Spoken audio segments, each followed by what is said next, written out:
Hello दोस्तों, आज जिस मूवी को हम एक्सप्लेन करने जा रहे हैं वो बहुत ही अलग है, जिसका नाम है ईप। तो मूवी की शुरुआत होती है नेदरलैंड के एक गांव से, जहां वॉर अपनी वाइफ के साथ एक गांव में रहता है। वॉर को पंछियों को देखना बहुत ही पसंद था। वॉर को एक दिन एक आवाज सुनाई देती है, तो वो वहां पर जाकर देखता है। उसे वहां पर एक अजीब तरह का जीव दिखता है जो इंसानों की तरह था, जो काफी छोटा था। उसके हाथों के ऊपर पंख थे। वॉर खड़ा होकर ऊपर उसकी माँ को देखता है, तो लेकिन उसे वहां पर कुछ नहीं नजर आता। वॉर उस बच्चे को अपने घर ले आता है और अपनी वाइफ को दिखाता है, जिसे देखकर उसकी वाइफ बहुत ही हैरान हो जाती है। वॉर समझता है कि ये बर्ड की कोई नई किस्म है। फिर वो उसे एक बास्केट में रख देते हैं। कुछ दिनों बाद उसके साथ उन्हें लगाव हो जाता है। इनका कोई अपना बच्चा नहीं होता, तो ये डिसाइड करते हैं कि हम इसकी देखभाल करेंगे और उसका नाम रखते हैं बिगाचा। अगले दिन वो एक बेबी डॉल खरीदते हैं और उसके कपड़े वो बिगाचा को पहना देते हैं। वो एक स्ट्रोलर बनाता है ताकि वो आम बच्चों की तरह इसे भी बाहर जा सके। एक दिन वो बिगाचा को बाहर लेकर जाते हैं, तो बिगाचा बर्ड की तरह चींची करती है। जब लोग उसे देखते हैं तो वो कहते हैं कि ये काफी छोटी है, और ये दोनों कहते हैं कि उन्होंने इसको अडॉप्ट किया, और ये कहकर वो वहाँ से चले जाते हैं। वक्त के साथ साथ बिगाचा भी बड़ी होती जा रही थी, लेकिन वो अभी भी बर्ड की तरह चींची करती थी, और वो आहिस्ता आहिस्ता उड़ने की कोशिश करती है और बर्ड की तरह बिहेव करती है। वॉर की बीवी इसे देखकर काफी परेशान हो जाती है। वॉर की बीवी उसे बोलना सिखाती है और उसे अपने हाथों से खाना खिलाना सिखाती है।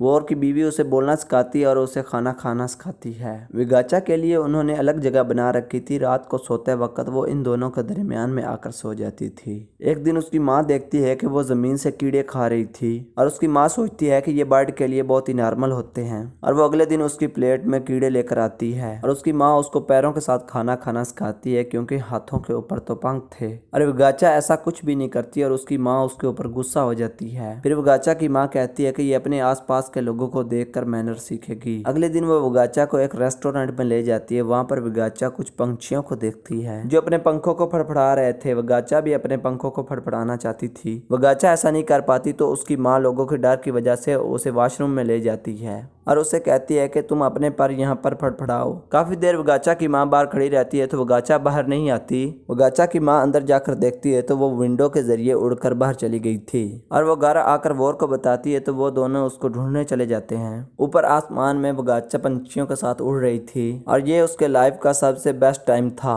अचानक हवा तेज हो जाती है और उसका बैलेंस खराब हो जाता है और नीचे जमीन पर गिर जाती है। ये लेजा नाम की लड़की के बेडरूम के अंदर आकर गिर जाती है। लेजा इसके पंखों को देखकर काफी हैरान हो जाती है, और ये दोनों आपस में दोस्त बन जाती हैं। दूसरी तरफ बिगाचा के पेरेंट्स उसको ढूंढ रहे थे। लेजा उसको एक बर्ड समझती है और उसे एक पेड़ के पास ले आती है। बिगाचा आसानी से उड़कर एक पेड़ के ऊपर चढ़ जाती है और वहां पर सो जाती है। लोजा भी एक निचली डाली के ऊपर सो जाती है। बिगाचा के पेरेंट्स को भी होटल में कोई कमरा नहीं मिलता, तो वो भी इसी पेड़ के आकर नीचे सो जाते हैं, और ये चारों एक ही जगह पर सो रहे थे। सुबह उठने पर वो लोजा को देखते हैं। लोजा बताती है कि ऊपर उसकी एक बर्ड फ्रेंड सो रही है। वो फौरन ही पेड़ के ऊपर चढ़ जाता है और ऊपर जाकर देखता है तो बिगाचा वहां से जा चुकी थी। जब ये दोनों उसको देखने जाते हैं तो लोजा भी उनके साथ आ जाती है। इधर बिगाचा बर्ड के एक झुंड के साथ उड़ रही थी, और वो बर्ड उससे दूर भाग जाते हैं क्योंकि उसका साइज बहुत बड़ा था। बिगाचा एक चर्च के ऊपर जाकर बैठ जाती है। जब लोग उसे देखते हैं तो वो फायर ब्रिगेड को बुला लेते हैं। फायर ब्रिगेड वाले लोग जैसे ही उसके पास पहुंचते हैं तो वो उड़कर वहां से दूर चली जाती है।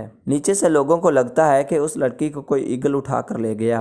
न्यूज सुनने के बाद बिगाचा के पेरेंट्स उस फायर ब्रिगेड के पास आ जाते हैं। उसकी मदद के साथ बिगाचा को ढूंढने को कहते हैं, और वो फायर ब्रिगेड मान जाता है, और ये लोग फिर से बिगाचा को ढूंढने के लिए निकल जाते हैं। बिगाचा एक घर के पास पहुंचती है और वहां पर कुछ बर्ड को बैठा हुआ देखती है। ये उन बर्ड्स के पास जाने के लिए उड़ती है, तो उसी दौरान वहां पर गन शूट की आवाज आती है। उसके पेरेंट्स आवाज सुनकर वहां पर आते हैं, तो वो कुएं के अंदर देखते हैं, तो उन्हें लगता है कि बिगाचा अंदर गिर गई है। जब वो नीचे जाकर देखते हैं तो वहां पर बिगाचा का एक कपड़ा था, और ये एक करीबी होटल में चले जाते हैं। लोजा को पेड़ के ऊपर एक लड़का दिखाई देता है, तो ये उसके पास जाती है और ये दोनों आपस में दोस्त बन जाते हैं। रात को जब लड़का सो रहा होता है तो उसे अपने बेड के नीचे से कोई आवाज सुनाई देती है। जब वो नीचे देखता है तो वहां पर बिगाचा सोई पड़ी थी, और वो लड़का लोजा को बताता है, और ये तीनों आकर एक साथ सो जाते हैं। सुबह होते ही ये सबसे पहले बिगाचा के पेरेंट्स को बताने जाते हैं। जब उसके पेरेंट आते हैं तो उससे पहले ही बिगाचा वहां से उड़कर जा चुकी थी। ये तीनों फिर से उसे ढूंढने के लिए निकलते हैं। लोजा को अब नया फ्रेंड मिल गया था, और वो यहीं पर रुक जाती है,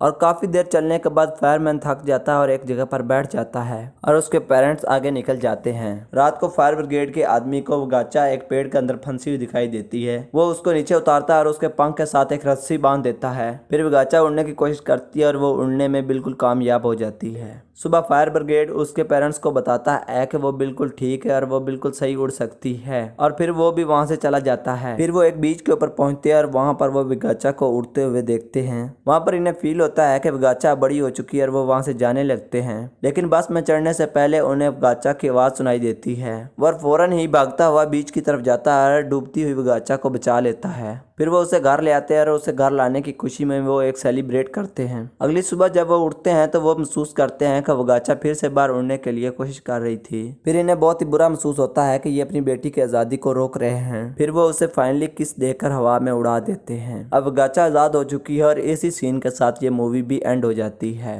अगर दोस्तों मेरी वीडियो अच्छी लगी हो तो इसको लाइक करना और मेरे चैनल को सब्सक्राइब करना। शुक्रिया।